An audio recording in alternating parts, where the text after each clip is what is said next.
Your daily dose of sports and fun. This is the Morning Drive Podcast from Double T 97.3, presented by Cantex Roofing and Construction. I'm Mike Hebert, owner of Cantex Roofing and Construction. Every day is game day, and we'll get it right when it comes to your roofing, construction, windows, and mirrors. Call Cantex Roofing and Construction today. Together, we are one serving you. Hey, good morning. Jamie Lent, Jeff McGuire, I'm Chuck Heinz. Great to have you with us today. We get this from the Yates Flooring Center chat line. I thought I'd address this. Yesterday on Tech Talk, they were talking tech injuries, Mountain Man snacks, and sports betting. Okay, so typical day.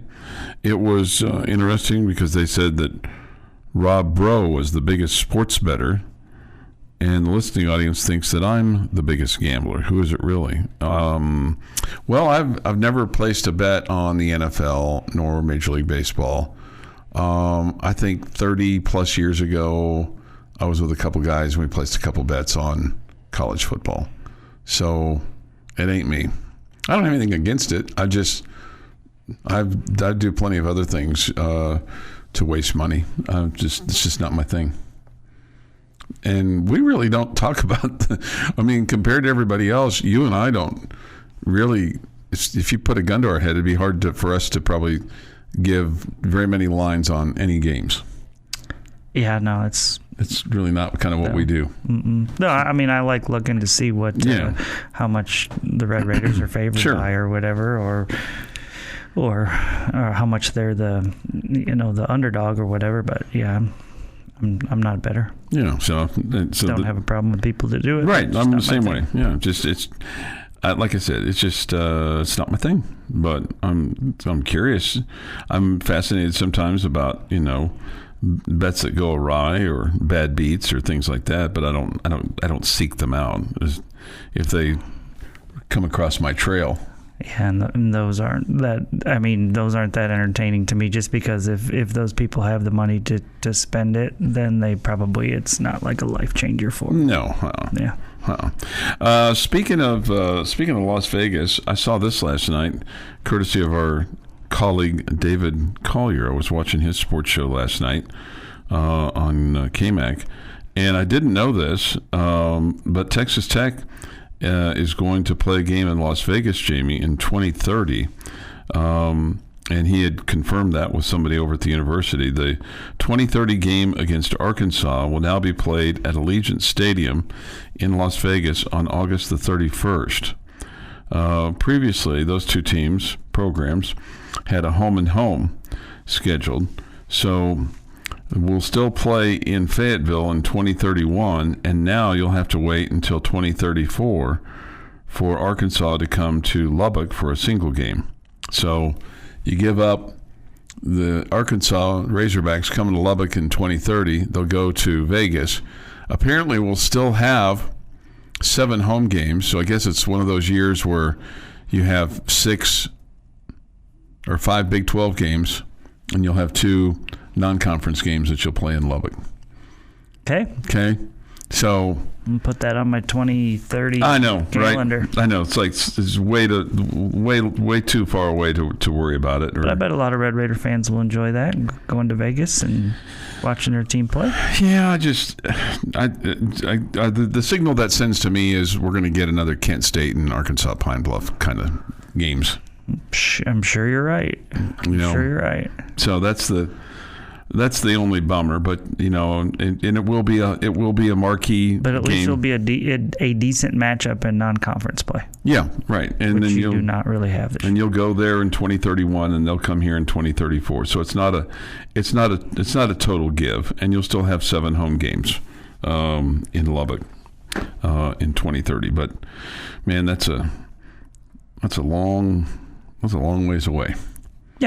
Yeah, but I think it's cool. It's a good matchup against a Power 4 team, and again, I think your fan base will enjoy going to Vegas and taking in a Red Raider game, especially at that cool place. Stadium, all that stuff. And you've been in that stadium, right?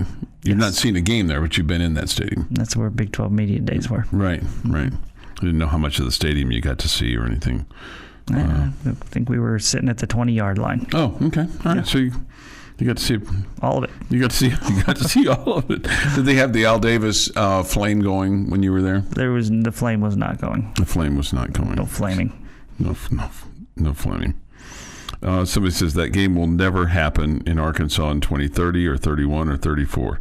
Neither school will have the same coaches or AD by then. Well, you still have contracts. Am I right that we were only playing Kent State because Colorado State backed out? Nope. You're right that we were supposed to play Colorado State. We're the ones that backed out of that deal because we were going to play at Colorado State, and we didn't want to do that because we wanted to have 7 home games. So we bought them out, and the only team left was Kent State. So that's the deal there. And I think Don Williams put this in his column. The payout for Kent State and what we're paying them to come here is the largest payout for a non-conference game ever. It's like $1.5 million that we're paying Kent State to come play here. The largest for Texas Tech? Yeah. Okay. Well. And it's still going to be profitable for you because of the selling all the tickets and concessions and parking and everything that goes with it. So, I mean, you got to have 7 home games now to justify that South End Zone project. In addition to what you did other places around the stadium, I don't know if it's all paid for, but I know the South End Zone project is not totally paid for yet. But that's not uncommon. It's not a weird thing. It's just the way it is. So, anyway, you got to pay the bills. In order to pay the bills, you got to have home games, and sometimes you got to play Kent State. I don't know if I didn't know this until last night.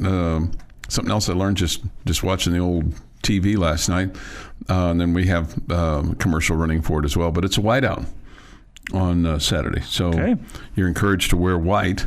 It's the ag game. Some know it as the cotton game, but it's the ag game. So you have celebrate agriculture, all of the agriculture that goes on in and around our area. So they want you to wear white on Saturday. So that'll be cool. The Morning Drive podcast from Double T 97.3 is presented by Cantex Roofing and Construction. Morning Drive, time for this day in sports history. Today is September 3rd, 2025. Here is Jeff McGuire. 1928, future Baseball Hall of Fame outfielder Ty Cobb records his 4,189th hit. It would also be his final career hit as a pinch hitter for the Philadelphia A's in a 6-1 loss to the Washington Senators. 1957, Milwaukee Braves pitcher Warren Spahn sets a National League record for a left-hander with his 41st shutout, beating the Cubs 8-0.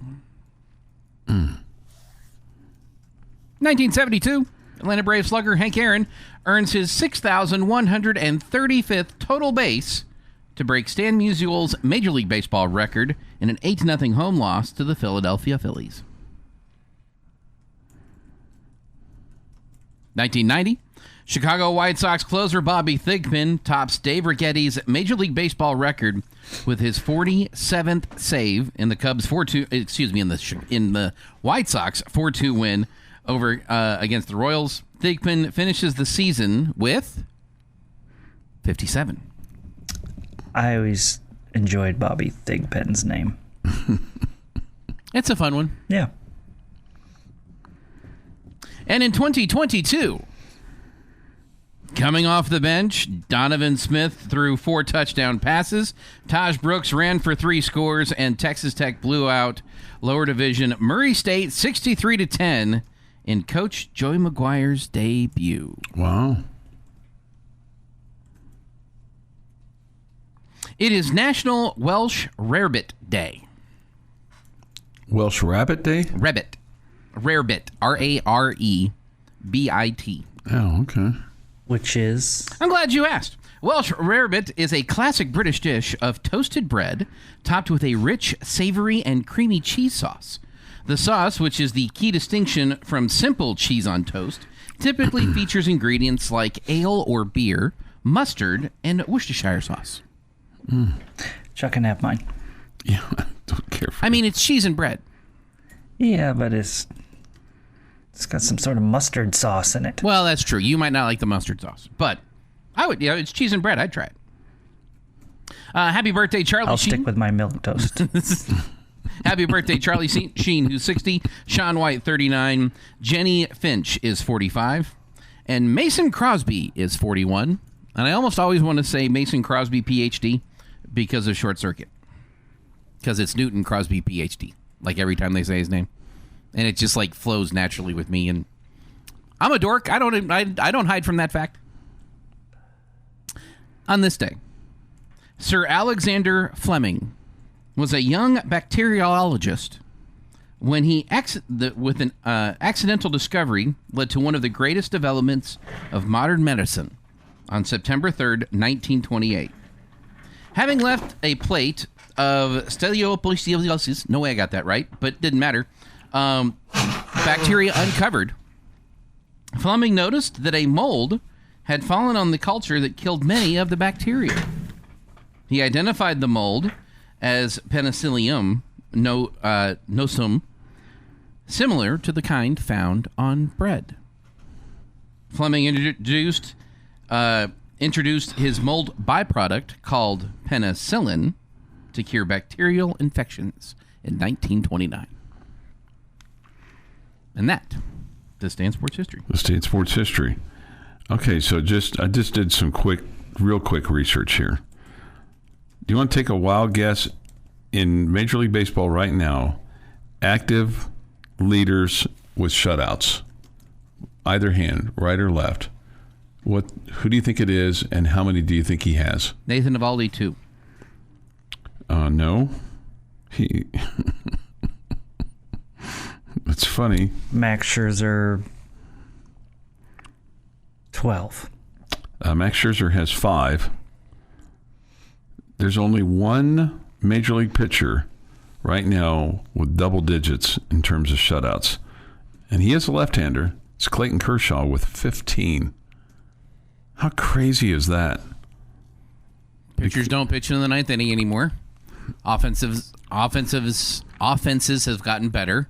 Mm-hmm. You've eliminated the shift to give the offense more advantage. If you went to sleep and, like, say, I don't know, like October of 85 and then just woke up, I think that would be crazy. Yeah, you're probably right. I mean, from about mid-'80s on, we've seen the use of the bullpen be a lot more heavy, and so it's not doesn't seem crazy now just because we've inched towards that. But you know, in the 70s, when you were using bullpen guys, it was like, here's the ball in the 7th, go finish this, Goose Gossage. Mm-hmm. You know, go get us 3. You know, just the way that they've used bullpens has changed just so dramatically. And you're paying your closer too much money to sit on the bench. Yeah. So Nolan Ryan is 7th on the list. He is 2 behind Spahn. He's got 61. Tom Seaver with 61. Bert Blyleven with 60. Don Sutton with 58. Steve Carlton with 55. Jim Palmer and Gaylord Perry with 53. Other kind of some current names, not necessarily current, but I mean, Greg Maddux with 35. So, anyways, just thought that was interesting. Just not many like there used to be. No question. Well, I mean, when was the last time you saw somebody go 9? No, whether it was a shutout or not. Right. No, you're exactly right. It does not happen. You get 7 out of your starting pitcher, that's a great day. Yeah. No, there's no doubt about it. 6:51 this morning here on the Morning Drive. Thoughts, comments, Yates Flooring Center chat line. Go to doublet973.com for that, or the mobile app. We get this, and it's true. Fans will never be happy. People are griping that we gave up the road game against Colorado State for another home game. Now they're griping that we swapped the home game for a great neutral site game. People will always be unhappy about something. Yes. Fans are fanatical. We are all fanatical sometimes. And sometimes we don't depend upon other people to be logical. I totally understand what the purpose is of playing 7 home games. I totally get it.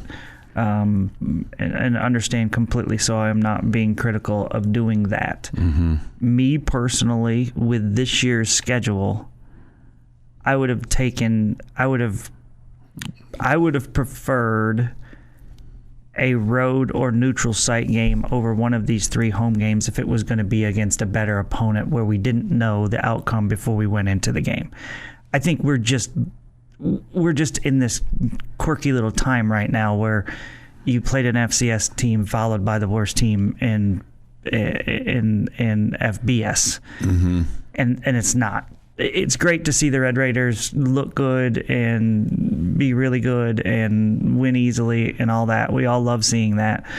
But it leaves me personally, I don't want to speak for anybody else, longing for games where it's at least a little in doubt. Yeah, where you go into it and you go, okay, what's going to happen here, yeah. right? Yeah, no. Yeah, even if you said, well, if you play poorly, you could get beat here. Mm-hmm. You can't. You didn't say that last week, and you're not saying this week. There's just no way. There's just no way. So I mean, it just kind of happened this year where you played 2 really bad teams in a row. Okay, and I don't mean to disrespect either one of them, but they're here for a payday. They know what's going on. They get it. It's just not super entertaining. But it's great to see the Red Raiders. I understand we got to make money so we can pay our athletes and share the revenue and do all the above and pay for all the nice things that we now have because the stadium's fantastic. It looks awesome, all the above. So why not show it off? I get it. I totally understand. It's just not super exciting. Yeah, no, you'd like to have just a little bit more competition. Yeah, no, I agree. Your daily dose of sports and fun. This is the Morning Drive Podcast from Double T 97.3, presented by Kenn Roofing and Construction. Good morning with Jamie Lent and Jeff McGuire. I'm Chuck Heinz. The Yates Flooring Center chat line is open. Go to the Double T 97.3 mobile app. It is presented by Happy State Bank. All right, let's get a couple things from special teams coach and associate head coach Kenny Perry. He was made available yesterday to the media and was asked about Jamie, the kickers, and his evaluation. I thought everybody actually did. The biggest thing you worry about game 1 is operation, just new snappers. We snapped 2 guys, which I've never done, but I wanted to because they're both really good. So give them both a chance. And then our kickers, wanted to give them all a chance. Unfortunate. Missing an extra point, don't like that. That's never happened. So you got to get better from that aspect. But from the first game, the kickoff wise was good. And then I told Ian, I said, hey, put the ball in place so we can see what our kickoff cover team, which I know we got some dudes on that. So just want to give those guys a chance to make sure they're doing right. Because there's going to be a time, being wind, weather, whatever it is, that we're going to have to cover kicks. So you don't want Stone's going to kick. I said he's probably going to lead the nation in touchbacks. So. Which is good, but there's going to be games where we're going to have to play a return. So just getting used to it. Not a whole lot there.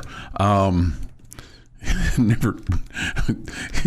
I'm sure somebody's missed an extra point before with Coach Perry. It's never happened before. Never happened before. Maybe in the opening game, okay, but I would tell you that that's probably not the case either. I don't think... I like that he thinks that Stone Harrington's going to lead the country in touchbacks. Mm-hmm. That means we're going to score a lot of touchdowns and field goals. Absolutely, yeah. Well, when you pointed out more than once, the offense led the Big 12 in scoring last year.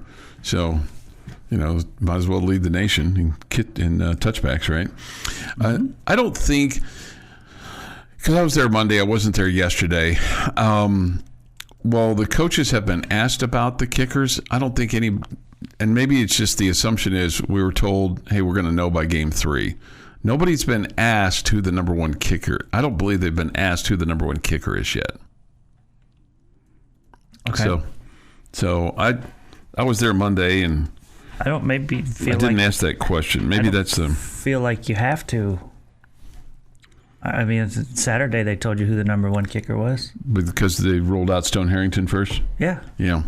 But, I mean, is he the permanent number 1? Obviously not, because he didn't do anything to lose it. Yeah.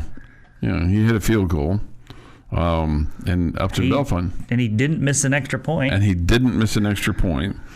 he kicked the ball to the end zone and then the other guy popped one up so that they could see how their kick return was. I do like the fact that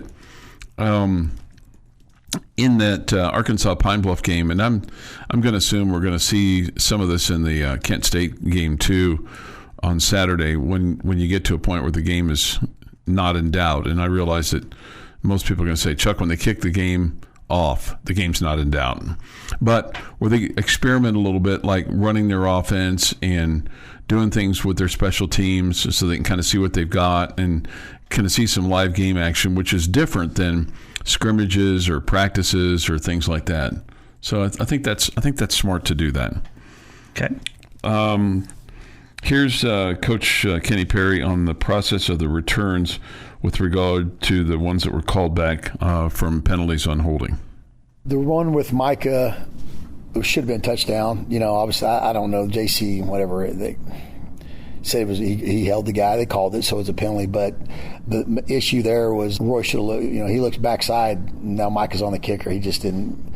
That was not good. We still got, yards on it, but he needs to understand his role on that. And then the other one, Tristan, man, it was a great run by him. We had a hole, and he hit the hole and did what he's supposed to do.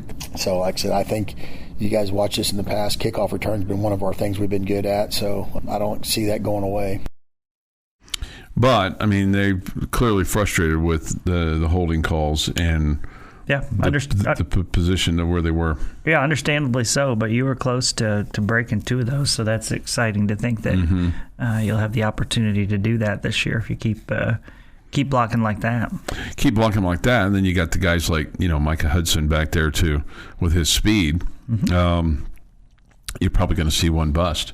Yeah, and you would think so sooner or later. Mm-hmm. And that may happen this weekend. So there's a couple things. One last thing from Coach Perry. He was asked what he sees in advanced scouting with regard to Kent State, if anything. 100%. One of the things that they had a couple different formations, which they got us the first time just because they shifted. And so then the second time when we kind of thought they were going to do the exact same thing, we kind of gapped it and hit the gap at the right time, and there's no way they could have blocked us. So, yeah, it's just kind of, Coach Connery does a good job for me. He's kind of advanced scout everything that we do. So he did a really good job kind of figuring out what they were going to do schematically, and then we just kind of draw stuff up throughout the week of how we're going to attack it, and it actually played into our hands. All right, that's Coach Kenny Perry on Kent State and the penalties and the kickers. And maybe that's because regardless of who you're playing, Jamie, the kickers are the ones that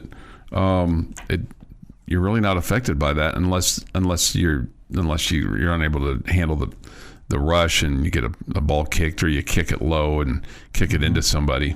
So maybe that's where you want to go, okay, I really do want to see a 41-yard field goal on Saturday. Yeah, and I told you that last week. You did. I didn't want to score a touchdown every time. I want to be confident in your kickers and give them an opportunity to work and kind of kick off the rust and nerves of playing in front of the big crowd for the first time this year and all that good stuff. So I'm glad we got to see our guys get out there and put some through the uprights, and I wouldn't be disappointed if they got more of that action this weekend. Yeah, and you wouldn't be disappointed if your punter didn't punt either, would you? Or do you want to see him punt? I feel bad for him now, so let's let him punt once. Okay. Let's let him punt once. I don't know that his parents are going to be able to make the trip from Australia just every week. It's not like you can. It's not like going to Dallas. I'm sure there's quite a bit of effort, expense, and time, and all those kinds of things. It's not the easiest trip to make to go from here to Australia or Australia to here. Is Australia a place you'd like to visit? Yes, absolutely. Okay, It's on your bucket list. This is in jest, but it's true. This person says we could have Morton kick and punt and free up 2 spots for NIL. There you go. Okay.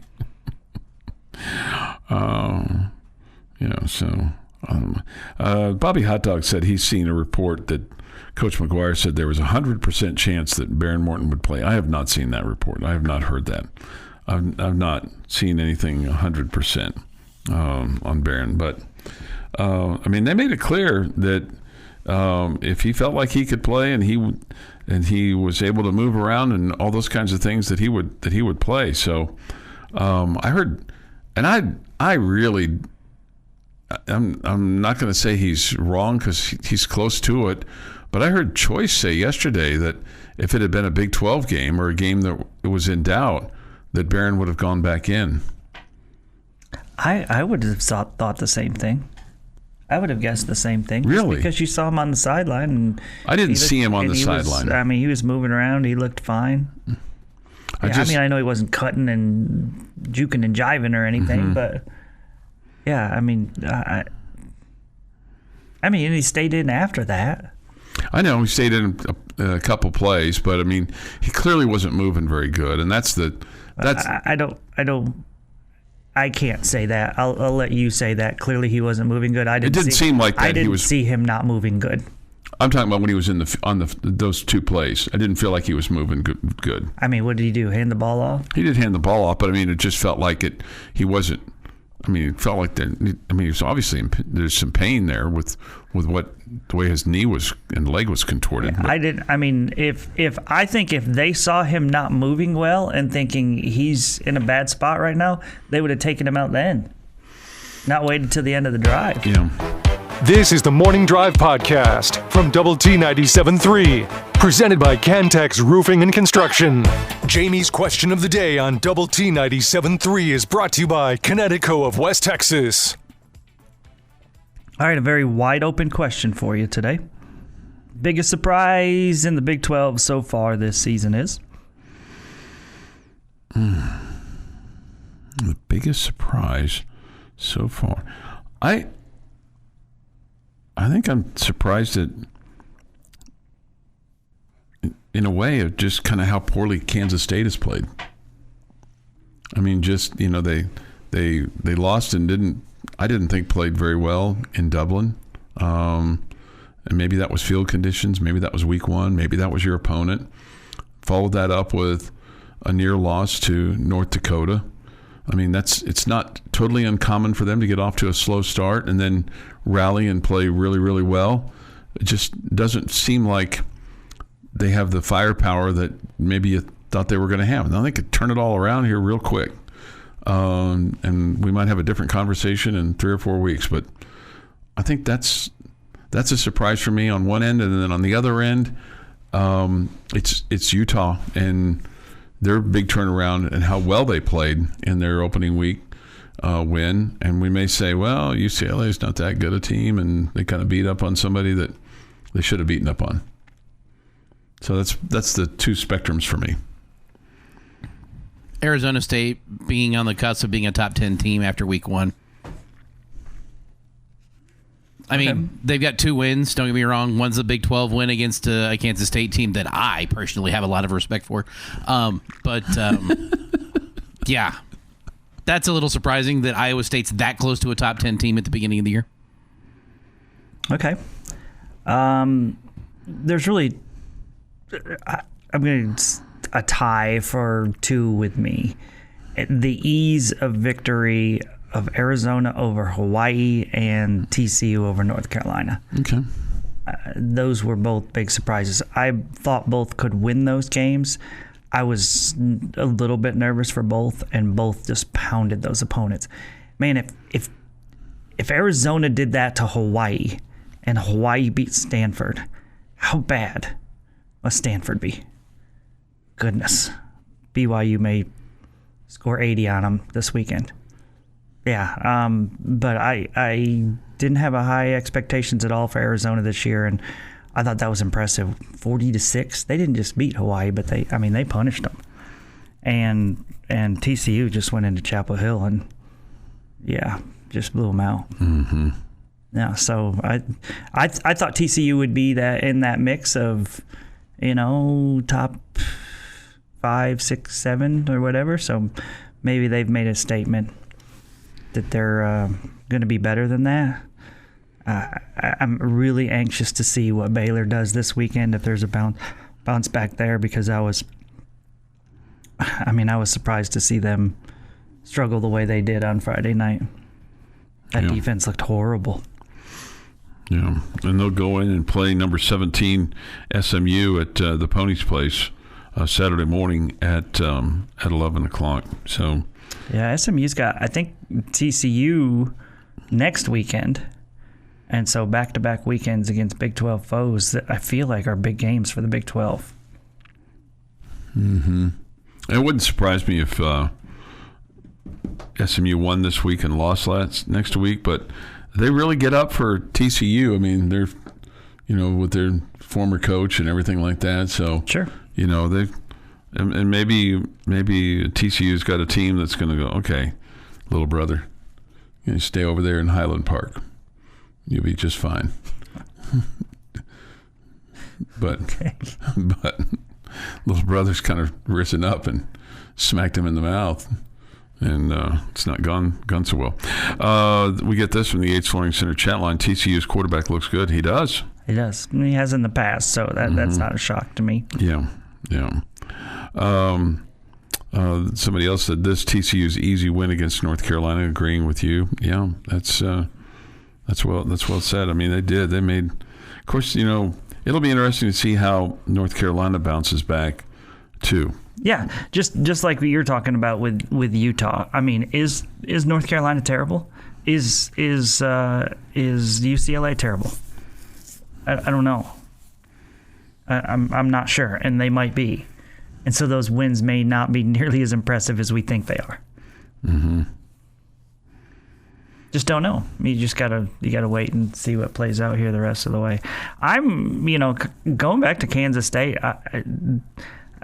Forgive me, but this is like Kansas State, who they are. Yeah, that's the MO. No. I mean, first off, I didn't think they played that terrible. I mean, the weather conditions affected their offense in the first game. They lost by a field goal to a top 25 team in the first week of the season. So I don't think that's a terrible performance. Kansas State struggling against an FCS or lower level opponent early on in the season, but then figuring it out and getting better and still being a solid team. That's like every year. Mm-hmm. So what we've seen from Kansas State thus far is like it's kind of who they are. Yeah, it's par for the course. Yeah. What makes SMU little brother? Yeah, I don't agree with that either. I think they're equal brothers. Yeah, I guess because TCU's been in the Big 12 and SMU hasn't. Yeah. I don't think. I don't know, maybe the TCU folks feel that way, but SMU just played in the freaking college football playoff. Well, I know. I mean, little brother's allowed to be successful. Yeah, I don't see them. I see them as equals. Okay. You see them as equals? I do. I see them as equals. Yeah. Okay. Let's see. TCU and Utah winning at North Carolina and UCLA. Fellas, I'm hoping to see Barron play first half versus Kent State and three quarters versus Oregon State. Then it's at Utah, and we'll see how good our Red Raiders are versus the Utes. Okay. Chuck, doesn't TCU and SMU play for a skillet? Yeah, I think so. I don't know I don't know how big the skillet, isn't it? Iron skillet, yeah. Those things can be heavy. Certainly don't want to get hit with a skillet. I don't think that they throw it at anybody. No, but I'm just thinking about, your lucky lady, maybe running after you with a skillet and hitting you over the head with it. That would not be positive. That's never happened to my house. We've not even gotten close to that. So, in case you were wondering.